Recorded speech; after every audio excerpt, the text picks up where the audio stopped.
But moving on from Redfall and Microsoft, we're actually going to be talking about Helldivers, which I had the Helldivers thing up, but I dropped it because I'm an idiot who is completely unprepared in every way, shape, or form.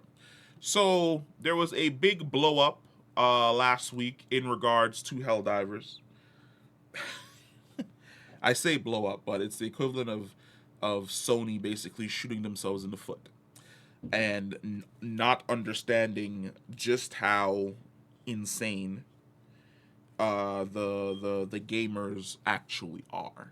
Where we are an insane bunch. If you think we won't build you up and then 3 seconds later burn this motherfucker down, you do not understand gaming culture in any way, shape, or form. We've been killing each other for fun.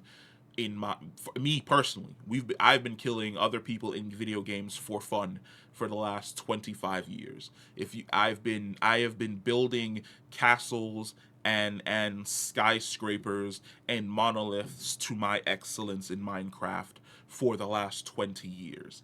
I have slain gods and wiped out terminate hordes. If you think for a second that gamers can't go from fun and dumb to the most angry, motivated group of hateful gremlins you've ever seen in a matter of 5 fucking minutes, Sony essentially found out and fucked around. They phoned around. They fucked around and found out last week in regards to Helldivers. So this entire chaos, this entire situation occurred because Sony decided that, hey, when the game initially launched Helldivers 2, you guys were supposed to make PlayStation Network accounts. Now, sidebar, why was the PlayStation Network account thing such a big fucking deal?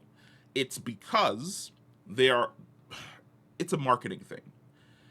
The idea is to get you using PlayStation Network. By using the PlayStation Network, it will prompt you or suggest you or pique your interest into trying out or using other Sony products that are available within the PSN accounts linking blah blah blah bullshit. Now, of course, unlike Ubisoft or EA, Sony does not have a third-party app that you need to install, but it will pull you out of Helldivers and force you to basically link your Steam account to a PlayStation Network account in order to continue playing the game. Problem: there are a lot of countries, and since Sony pulled the game from 177 markets, I would say that there are 177 markets that PlayStation Network is just not available. It is not a thing in their area of the world. Steam is, because Steam is global. PlayStation Network is not. As a direct result, Sony said, fuck you guys, and we are going to enforce this thing.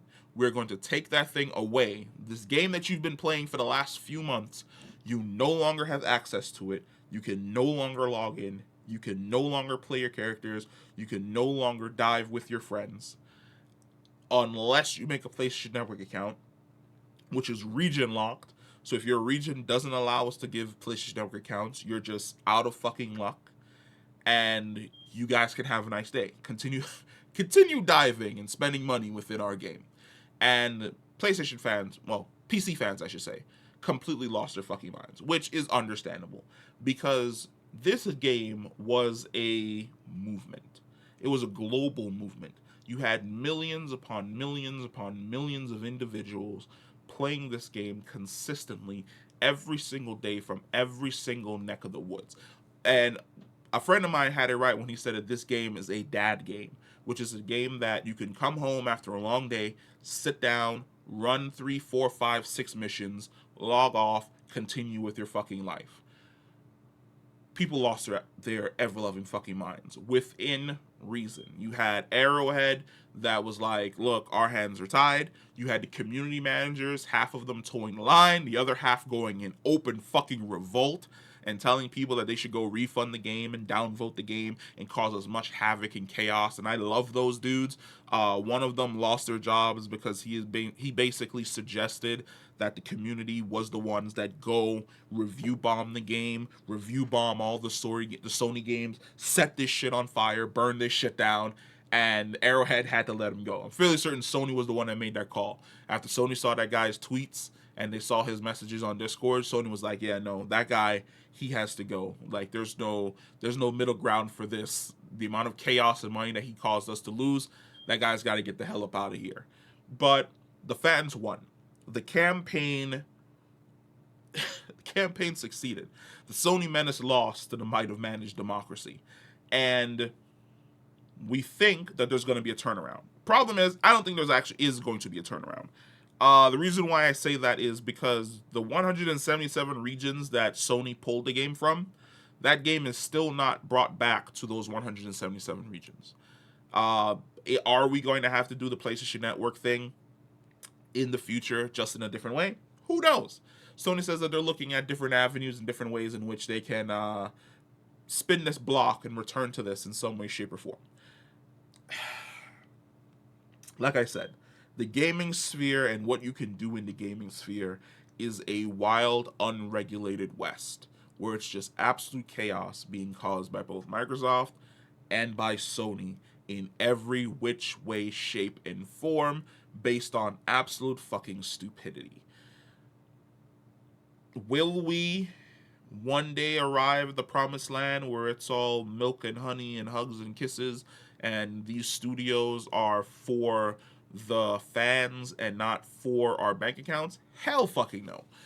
They're always going to be for our bank accounts. We're not people, we're wallets. That is how they see us. We are a checking account, we are a credit card. We are walking little piggy banks that ensure that their CEOs are able to purchase the new and latest Bugatti and fly in the new and latest and best and most comfortable jet.